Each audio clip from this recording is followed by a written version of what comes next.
오늘은 오랫동안 사회에서 스승의 날이라고 그랬죠. 그래서 교회에서도 스승의 주일이라 그렇게 지켜왔는데 별로 의미가 없는 것 같아요. 좀 전에 기도에도 나왔지만 우리는 다 주님의 제자들이거든요. 오직 스승은 주님 한 분뿐인데 스승의 주일이다 좀 그런 것 같아요. 그런데 언제부턴가 섬김이 주일로 이렇게 바꿔서 드리는 교회가 많아지게 되었어요. 참 의미가 있다, 저는 그렇게 생각합니다. 우리 모두가 직임은 다르지만은 섬김이 드리거든요. 목사는 목사대로, 또 재직은 재직대로, 평신도는 평신대대로 직임은 다르지만은 다 우리 섬김이 드립니다. 우리 교회 안에서. 그러니까 예를 들면 뭐 반주자는 반주자로, 꽃꽂이는 꽃꽂이 하는 대로, 또 우리 청소하시는 분들은 청소하는 대로 다 우리 섬김이들이에요. 우리 믿음으로 구원받은 우리 그리스도인들은 그 주님의 은혜에 보답하기 위해서 자기 몸을, 오늘 1절 말씀을 우리가 봉독하지는 않았지만은 하나님이 기뻐하시는 산제물로 드려야 합니다. 하나님 앞에 산제물로 드린다 하는 것은 우리가 주님의 몸된 교회와 또 우리 함께하는 지체들과 이웃들을 섬기는 거예요. 그것이 우리가 하나님께 드리는 거룩한 산제물이 되는 것을 의미합니다. 자, 그러면 어디서부터 먼저 섬김의 일, 우리가 봉사를 해야 하는가? 교회 안에서부터 시작해야 합니다. 교회는 주님의 몸된 교회잖아요. 또 우리는 그의 지체고요. 그러니까 우리도, 교회는 우리 몸이에요. 주님의 몸인 동시에. 그러니까 교회 안에서 우리가 서로를 먼저 섬기면서 주님을 위해 헌신하는 그런 신앙생활을 해야 합니다. 제가 이제 말씀드릴 때 섬긴다, 봉사한다, 헌신한다 같은 의미로 혼용해서 제가 말씀드립니다. 여러분 그렇게 이해해 주시기를 바랍니다. 자, 우리가 교회 안에서 섬길 수 있도록 하나님께서는 우리 각자에게 다양한 은사를 주셨어요. 성령께서 형제를 섬기고 교회를 섬기는 데 필요한 재능을 우리에게 주셨어요. 그러므로 우리는 각자 받은 은사대로 오늘 찬양처럼 겸손하게 서로 섬기면서 우리가 헌신, 봉사해야 합니다. 이 시간엔 교회 안에서 우리 모든 섬김이들이 반드시 알아야 할 4가지 기본적인 그 원칙을 말씀드리려고 합니다. 우리가 알다시피 섬김, 봉사, 헌신이라고 해서 무조건 다 좋은 거 아니에요. 유익을 주지 못하는 섬김도 있거든요. 여러분, 운동장에서 뛴다고 해서 다 경주자가 되는 건 아니잖아요. 마찬가지로 교회 안에서 아침부터 저녁까지 그냥 열심히 봉사한다 해서 그것이 다 형제를 섬기고 교회를 위하는 것은 아닐 수도 있다. 그런 말씀 드립니다. 경기 규칙대로 뛰어야 경주자가 되듯이 교회 안에서 우리가 봉사할 때도 하나님이 우리 성경 말씀을 통해서 가르쳐 주신 원칙대로 봉사해야 비로소 바른 섬김이 되는 것입니다. 어떤 교회라도요, 섬기는 분들 있기 마련이에요. 작은 교회는 그 수가 적고 큰 교회는 그 수가 많을 뿐이지 다 섬김이들이 있어요. 교회마다 물질 드리고 시간 드리고 또 전력을 다해서 섬기는 분들이 있습니다. 그런데 왜 교회가 어려움 당합니까? 하나님이 가르쳐 주신 원리대로 섬기지 않기 때문이요. 그래서 문제가 있는 것입니다. 오늘 본문은 우리가 교회 안에서 섬기는 자로서 꼭 명심하고 지켜야 할 원리를 우리에게 가르쳐주고 있습니다. 모두 12가지예요. 그런데 그것을 크게 묶어서 4가지 원리로 요약할 수 있습니다. 첫째는 사랑으로 섬기라는 원리입니다. 9절 말씀이죠. 사랑에는 거짓이 없나니 악을 미워하고 선에 속하라. 이것은 여러분 대단히 중요한 말씀입니다. 이 말씀 속에는 사랑의 중요한 요소가 들어 있습니다. 먼저 사랑은요, 진실해야 합니다. 사랑에 거짓이 숨어 있으면 안 됩니다. 사랑은 무슨 연극하듯이 할 수가 없습니다. 사랑은 진실해야 합니다. 내가 얻을 유익을 미리 따져보고서 사랑하는 사람은 벌써 위선자지요. 그것은 거짓된 사랑이요, 진실한 사랑이 아닙니다. 진실한 사랑은 악을 미워합니다. 왜 악을 미워합니까? 마음에 악한 그 악을 가지고 형제를 대하면 그것은 반드시 형제를 해하게 되어 있어요. 그러므로 우리가 진정한 사랑은 마음에 악을 가지고 있으면 안 된다 하는 것입니다. 그 대신에요, 선을 추구해야 합니다. 형제에게 유익이 될 수 있는 섬김이라면 자기 자신을 희생하서라도요, 그 선을 따르려는 결심이 있어야 합니다. 그러므로 선한 의도, 선한 감정, 선한 목적, 선한 동기가 없이는 진실한 사랑, 진실한 섬김은 할 수 없는 것입니다. 그리고 10절 말씀 보면요, 형제를 사랑하여 서로 우애하고 존경하기를 서로 먼저 하라 말씀합니다. 교회 안에서 모든 성도들은요, 여러분 형제의식을 가져야 돼요. 교회를 오래 다닌 사람이나 이제 갓 들어온 사람이나 일단 예수 믿고 우리 교회에 소속되어 있으면 주 안에서 서로 형제 자매라는 이런 뜨거운 마음을 우리가 가져야 합니다. 그래야만 사랑할 수 있습니다. 섬길 수 있습니다. 우리가 교회에서 형제 자매를 대할 때 인간적인 조건을 가지고 조금이라도 멸시해서는 안 됩니다. 주님은 우리에게 서로 존경하기를 먼저 하라 말씀하고 있습니다. 우리가 이 말씀대로 신앙생활 하지 못하기 때문에 문제가 교회에서도 자꾸 일어나요. 우리 그리스도인은 사랑 없이는 아무것도 할 수 없는 사람들이 되어야 합니다. 또 그리스도인은 사랑이 없이는 아무것도 하지 말아야 돼요.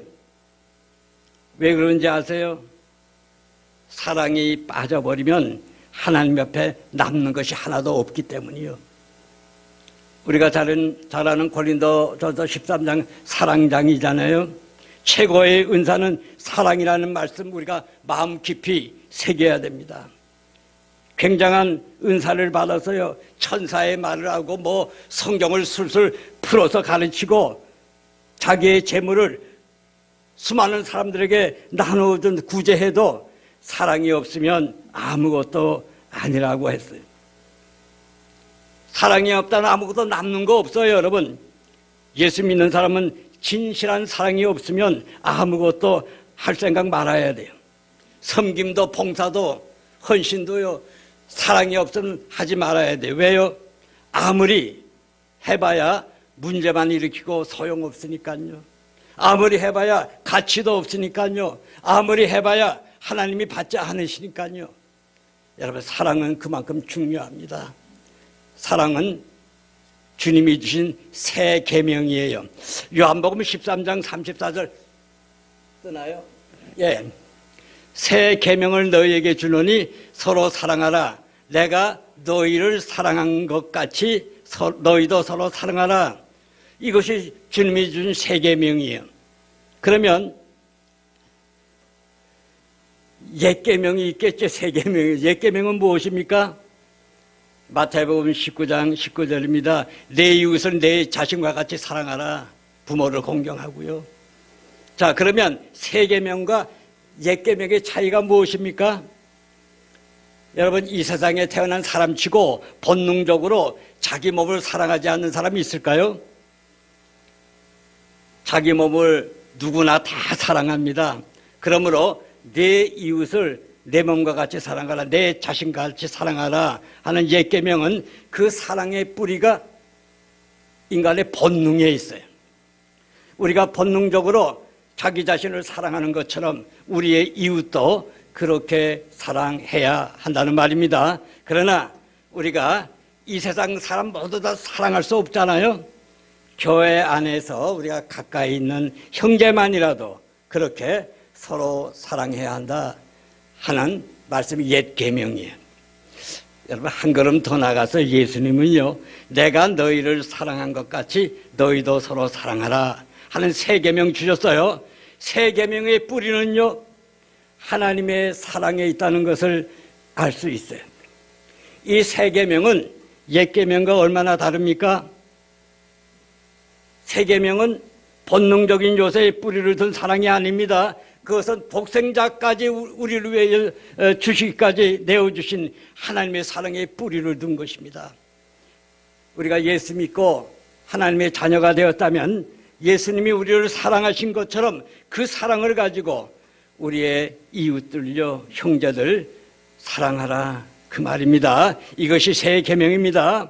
우리 그리스도인의 이 섬김의 이 기준은요, 내 몸과 같이 이웃을 사랑하는 그게 아니고요, 하나님이 나를 사랑하신 것 같이 사랑하라 하는 것입니다. 이처럼 높은 차원의 사랑을 하나님이 요구하고 계신다 하는 사실을 우리 모두 한시도 잊어서는 안 됩니다. 아무리 열심히 봉사하고 섬겨도 이 사랑이 빠져 있으면 하나님께서 점수 주시지 않아요. 우리는 하나님의 사랑에 뿌리를 둔 그 사랑으로 봉사도 헌신도 섬김도 해야 합니다. 또 중요한 문제 있습니다. 요한복음 5장 24절에요. 다 같이 한번 읽을까요? 내가 진실로 진실로 너에게 이르노니 내 말을 듣고 또 나 보내신 이를 믿는 자는 영생을 얻었고 심판에 이르지 아니하나니 사망에서 생명으로 옮겼느니라. 이 말씀의 골자는요, 믿으면 구원을 받는다는 것입니다. 이건 틀림없는 사실이요. 믿기만 하면 구원받습니다. 그런데 사망에서 생명으로 옮겼느니라는 이 말씀이 요한일서 3장 14절에 또 한 번 나와요. 또 같이 읽어봅시다. 우리는 형제를 사랑함으로 사망에서 옮겨 생명으로 들어간 줄을 알거니와 사랑하지 아니하는 자는 사망에 머물러 있느니라. 무슨 뜻입니까? 사랑하지 않는다면 구원받은 사람이 아니고 아직도 사망의 자리에 그대로 있다 하는 말씀입니다. 구원받았다는 사실을 증거하고 싶으면 사랑해야 한다는 거예요. 형제를 사랑하는 사람이라야 사망에서 생명으로 옮겼다는 말을 할 수 있다는 것입니다. 그러므로 우리가 이 구원을 논할 때에는 여러분, 요한복음 5장 24절과 요한일서 지금 이 3장 4절을 함께 묶어놓고 묵상해야 합니다. 즉 믿는 자는 분명히 사망에서 생명으로 옮겨졌습니다. 동시에 그와 같이 사망에서 생명으로 옮긴 사람은 구원받은 증거로 사랑을 실천해야 합니다. 따라서 예수 믿는다고 하면서 형제를 사랑하지 아니하고 미워하면, 예를 들어서 악을 행하면 그 사람이 구원받을까 하는 의문을 제기해 볼 수 있습니다. 그만큼 사랑이 중요해요. 그러므로 우리 각자 자기를 향해서 여러분 이렇게 한번 물어봐야 됩니다. 나에게 진실하지 못한 사랑은 없는가? 나에게 악을 미워하지 못하는 사랑은 없는가? 나에게 남을 멸시하는 그런 사랑은 없는가? 만약에 당신은 정말 구원받았습니까? 구원받았다면 그 증거를 무엇으로 보여줄 수 있습니까? 라는 그런 질문을 받는다면 저는 형제를 사랑으로 섬깁니다. 주님의 몸된 교회를 사랑으로 섬깁니다. 이렇게 여러분 자신 있게 대답하는 우리 모두가 되어야 하겠습니다. 할렐루야. 둘째로 11절 말씀 요약하면 열심히 섬기라는 원리입니다. 11절 말씀이죠. 부지런히 게으르지 말고 열심을 품고 주를 섬기라 말씀합니다.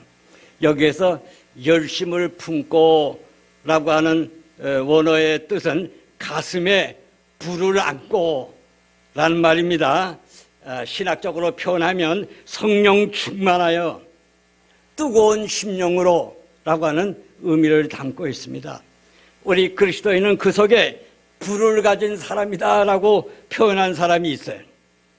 뜨거운 열정은 은혜 받은 사람들의 특권입니다. 열심을 빼어버리면 우리의 신앙은 설 자리를 아마 잃어버리는지도 모릅니다. 그만큼 열심은 중요합니다.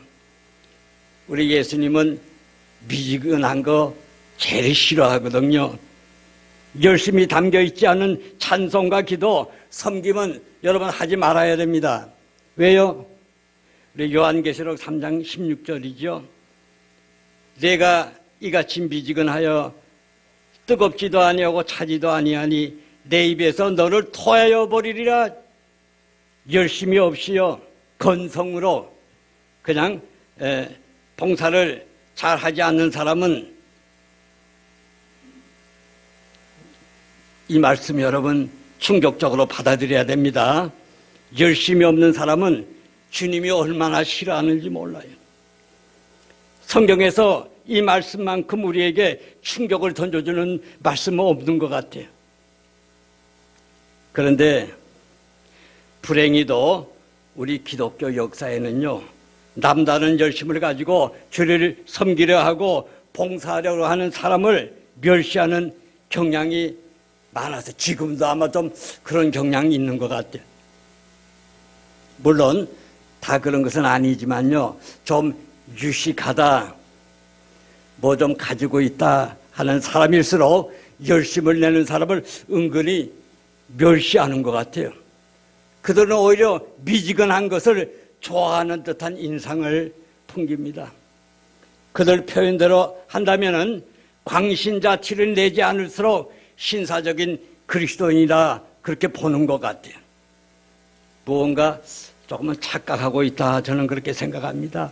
주님은 이런 스타일의 생각 가진 사람을 싫어하거든요. 한편 병든 열심이라는 것도 여러분 있어요. 가정이나 이웃이나 사회에서 손가락질 당할 만큼 언덕에 문제가 있는 사람이 교회 일에는 남보다 그냥 열을 올리는 그런 경우가 있는데, 이것은 분명히 병든 열심이요. 주님이 기뻐하시는 열심이란 사람들한테도 칭찬 듣는 열심을 의미합니다. 교회 안에서 우리가 형제를 섬기는 일에 열심을 내지 못하는 사람은 교회 밖에서도 열심으로 섬기고 봉사한다, 그렇게 우리가 기대하기 어렵습니다. 교회 일에 열심 내지 못하는 사람은 나중에 주님 앞에 섰을 때 혹시 악하고 게으른 종이라는 질책을 받을 수도 있습니다. 교회 안에는 남이 알아주지 않든지 구석구석에서 혼신의 힘을 다해서 섬기는 분들이 참 많습니다. 저는 그들을 늘 자랑스럽게 생각합니다. 저는 교회가 작고 뭐 교인 수가 적은 거 부끄러워하지 않습니다.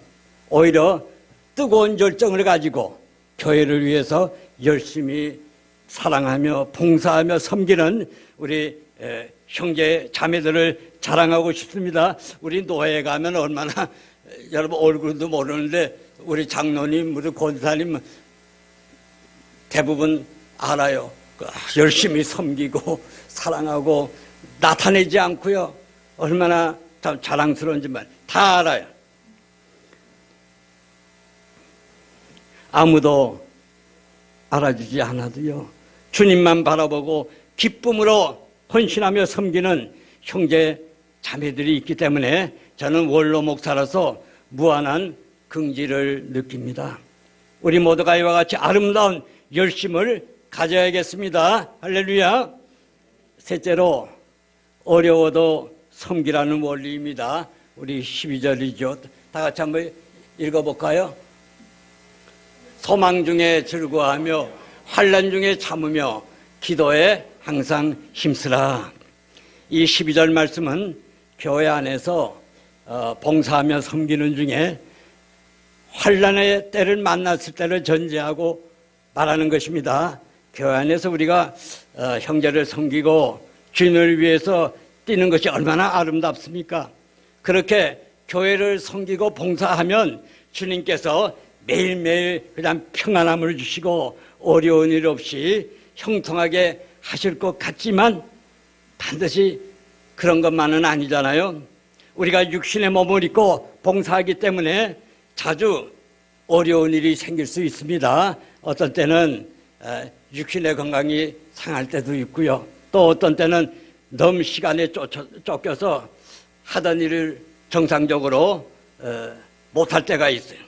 또 어떤 때는 가정에 우환이 생길 수도 있고요. 어떤 때는 남에게 욕을 먹기도 하고요. 이렇게 되면 주의 일에 열심히 봉사하기가 어려워집니다. 그런데 주님이 무엇이라고 하십니까? 그런 때일수록 기뻐하며 섬기고 인내하면서 봉사하고 기도에 더욱 힘쓰면서 교회를 섬기며 봉사하라 말씀하십니다. 봉사를 중단하면 어렵다고 안 된다 말씀하십니다. 물론 건강이 나빠지면 쉬어야지요. 가정에 특별한 어려운 일이 생기면 하던 일을 멈춰야지요. 그러나 얼마든지 이겨낼 수 있는 작은 어려움을 핑계로 이런 일은 내가 못한다.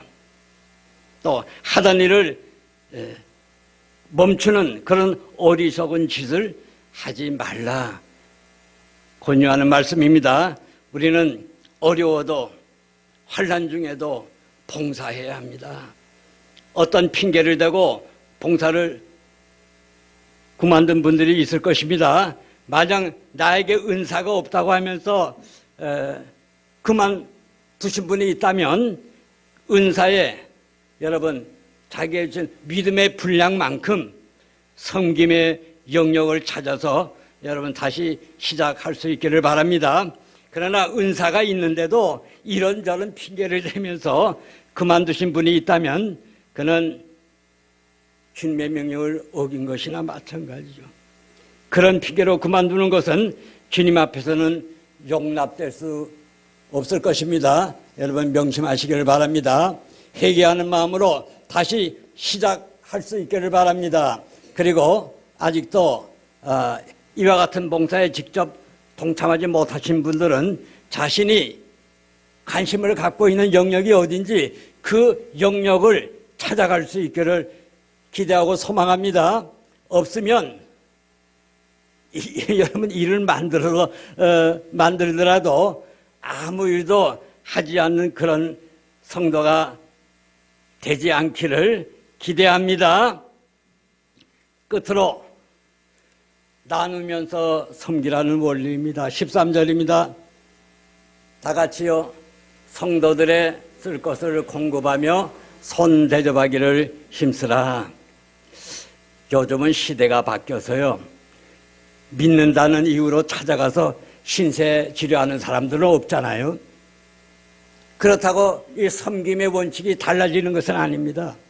우리가 진정으로 교회 안에서 형제를 섬기려면 가진 것을 나누고 경우에 따라서 손해를 보더라도 우리 마음을 다해서 섬겨야 합니다. 원래 섬김은 희생을 의미합니다. 희생 없이 어떻게 우리가 섬길 수 있어요? 손에 있는 거 꽉 쥐고 내놓지 않으면서 남을 섬긴다는 말은 우리가 할 수 없을 거예요. 그리스도인이 그런 식으로 처신한다면 어떻게 우리가 세상에서 소금과 빛이 될 수 있습니까? 우리는 교회 안에서부터 나누면서 섬기며 봉사하는 법을 배우고 익혀야 합니다. 벤 다이크라고 하는 분의 대저택이라고 하는 소설이 있어요. 얼마나 감명 있게 읽었는지 몰라요. 어떤 부자가 있었거든요. 근데 천국에 갔어요. 죽어서. 천사가 인도하는 대로 자기가 살 집에 갔는데 보기도 민망할 오두막집에, 작은 오두막집. 그가 살아야 할 집이요, 어이가 없었어요. 그런데 자기 옆에요, 대저택을 천사들이 짓고 있어요. 얼마나 의리의리한지 몰라요. 그래서 천사에게 이 부자가요, 누구의 집이냐 하고 물었더니, 물론 꾸며낸 소설입니다. 자기와 한 동네에 살던 초라한 가난한 의사의 집이라 그렇게 천사가 일러줬어요. 자기에 비해서 형편없는 그가 어떻게 저런 대저택에서 살 수 있느냐? 항의조로 천사에게 말했더니요, 그 천사가 부자에게 말합니다. 당신은 모르겠지만 지금 짓고 있는 건축 자재는 모두 그 집에서 살 본인이 세상에서 사는 동안 부지런히 보내온 것들입니다. 당신은 너무 좁게 보내서 당신이 평생 살 집이 오두막집의 지붕까지 덮을 수 없을 정도로 건축 자재를 적게 보냈습니다. 겨우 지었습니다, 이 오두막을. 그러나 저 저택 보세요. 당신이 잘 아는 그 가난한 의사의 집인데 그는 평생 동안 남에게 나누어 주는 것을 기쁨으로 알고 살았습니다. 그가 남을 위해 쓴 것은 하나도 빠짐없이 이곳에 도착했어요. 그가 보낸 건축 자재가 너무나 많아서 저렇게 대저택을 짓고도 남을 정도가 되었습니다. 뭔가 우리의 가슴에 와닿는 이야기입니다. 다시 한번 여러분, 섬김의 원리, 특별히 주님의 몸된 교회에서의 섬김의 원리를 여러분 정리해 봅시다. 첫째는 사랑하면서 섬기라. 둘째는 열심히 섬기라. 셋째는 어려워도 섬겨라. 넷째는 나누면서 섬기라. 주님이 우리에게 주신 이 교훈을 잊지 맙시다. 우리가 교회 안에서 이와 같은 봉사와 섬김을 하지 못하면 우리는 세상에서 그리스도인으로 바로 살 수 없습니다. 우리 사랑하는 성도 여러분, 우리는 모두 우리의 몸을 주님이 기뻐하시는 거룩한 산제물로 드리기를 원합니다. 그렇다면 교회 안에서부터 주님이 가르쳐준 이 원리대로 섬길 수 있기를 바랍니다. 그리하면 우리의 삶이 매일매일 주님을 기쁘시게 하는 거룩한 제물이 될 수 있습니다. 우리에게 날마다 이와 같은 은혜가 넘치기를 주님의 이름으로 축원합니다. 기도하십시다.